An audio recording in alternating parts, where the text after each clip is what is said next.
கரூர் ஸ்டாம்பேட்ல உயிரிழந்த 32 குடும்பத்தினருக்கு அரசு வேலை வழங்கி தமிழ்நாடு கவர்மெண்ட் ஒரு ஜியோ பாஸ் பண்ணியிருந்தாங்க. இதுக்கு எதிராக ஒரு 3 பப்ளிக் இன்ட்ரெஸ்ட் லிட்டிகேஷன் ஹைகோர்ட்ல ஃபைல் பண்ணப்பட்டது. இந்த கேஸ விசாரிச்ச honourable Madras high court Madurai bench 21/7/2026 அன்னைக்கு இந்த வேலை நியமனம் செல்லாது அப்படின்னு சொல்லி ரத்து பண்ணாங்க. கோர்ட் ரத்து செய்த ஆணை கான்ஸ்டிடியூஷன் படி பண்ண முடியாது. எப்படி சொல்றேன் அப்படின்னா, டாக்டரின் ஆஃப் செப்பரேஷன் ஆஃப் பவர் அப்படின்னு கான்ஸ்டிடியூஷன்ல ஒரு டாக்டரின் சொல்லப்பட்டிருக்கு. இது என்ன சொல்ல வருது அப்படின்னா, இந்தியாவோட 3 மெயின் ஆர்கன்ஸ் என்னென்ன அப்படின்னா legislative, executive and judiciary. Legislative அப்படிங்கிறது சட்டம் இயற்றுவாங்க, இதுல எம்எல்ஏஸ் அண்ட் எம்பிஸ் வருவாங்க. எக்ஸிகியூட்டிவ் அப்படிங்கிறது இந்த இயற்றிய சட்டத்தை நடைமுறைப்படுத்துறவங்க தான் executives. For example IAS, IPS officer and public servants எல்லாருமே எக்ஸிகியூட்டிவ்ஸ். 3வது ஜுடிஷியரி.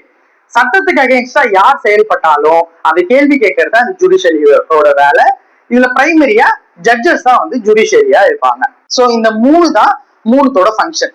ஒருத்தரோட ஃபங்க்ஷன்ல, அதாவது லெஜிஸ்லேட்டிவோட ஃபங்க்ஷன்ல ஜுடிஷியரியும் எக்ஸிகியூட்டிவும் இன்டர்ஃபியர் ஆக முடியாது. எக்ஸிகியூட்டிவோட ஃபங்க்ஷன்ல லெஜிஸ்லேட்டிவும் ஜுடிஷியரியும் இன்டர்ஃபியர் ஆக முடியாது.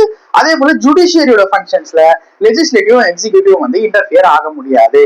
அப்போ இந்த ஜிஓ அப்படிங்கிறது purely policy decision of an executive, கவர்மெண்டோட ஒரு பாலிசி டிசிஷன். இதை as per doctrine of separation of power படி ஜுடிஷியரியால இன்டர்ஃபியர் பண்ண முடியாது. ஆனால் இன்னொரு டாக்டரின் சொல்லப்பட்டிருக்கு கான்ஸ்டிடியூஷன்லயே, அதுதான் டாக்டரின் ஆஃப் ஜுடிஷியல் ரிவ்யூ அப்படின்னு சொல்லுவோம்.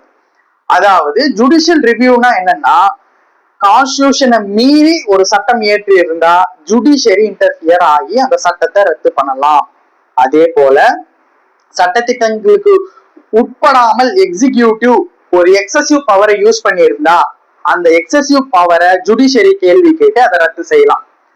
ஆக கோர்ட் என்ன சொல்லுதுன்னா, இது கான்ஸ்டிடியூஷன் மீறலையும் இருக்கு, எக்ஸசிவ் பவராவும் இருக்கு. ஆர்டிகல் 14 and 16 இது வயலேட் பண்ணிருக்கு. அதனால நாங்க இதை ரத்து செய்வோம் அப்படின்னு சொல்லி ஜுடிஷியல் ரிவ்யூ மூலமா இந்த ஜிஓவை ரத்து செஞ்சிருக்காங்க. ஜுடிஷியல் ரிவ்யூவால ரத்து செஞ்சுட்டாங்கன்னு நம்ம பார்த்தோம். இதுக்கு கோர்ட் என்ன எக்ஸ்பிளனேஷன் கொடுக்குது அப்படின்னா, 10/7/2026 அன்னைக்கு இந்த நியமன ஆணைய அந்தந்த குடும்பத்தினர் 32 குடும்பத்தினருக்கு அரசு வழங்குச்சு இல்லையா. அந்த 10/7 அன்னைக்கே தான் 21/7க்கு முன்னாடி ஏறி 10/7/2026 அன்னைக்கே கோர்ட் என்ன சொல்லுதுன்னா, இது ஒரு டெம்பரவரி போஸ்டிங்கா தான் இருக்கும். இது ஃபர்தரா முன்னாடியே முன்னெச்சரிக்கை கோர்ட் சொல்லிடுறாங்க, இது ஜுடிஷியல் ரிவ்யூவுக்கு உட்பட்டது. ஆர்டர்ல தெளிவா சொல்லியிருக்கு, இது ஜுடிஷியல் ரிவ்யூவுக்கு உட்பட்டது. அதே போல முதல் மாதம் சம்பளம் வாங்குறதுக்குள்ள இந்த கோர்ட்டு விசாரிச்சு இதுக்கான ஆணைய பிறப்பிக்கும். அப்படிங்கிறதுக்குள்ள கவர்மெண்ட் என்ன பண்ணாங்க, 32 குடும்பத்தையும் கூப்பிட்டு அவங்களுக்கு பணி நியமன ஆணையை கொடுத்துட்டாங்க. ஆனா தடை எதுவும் விதிக்கல. கவர்மெண்ட் செஞ்சது தப்புன்னு நான் சொல்ல வரல, தடை எதுவும் விதிக்கல.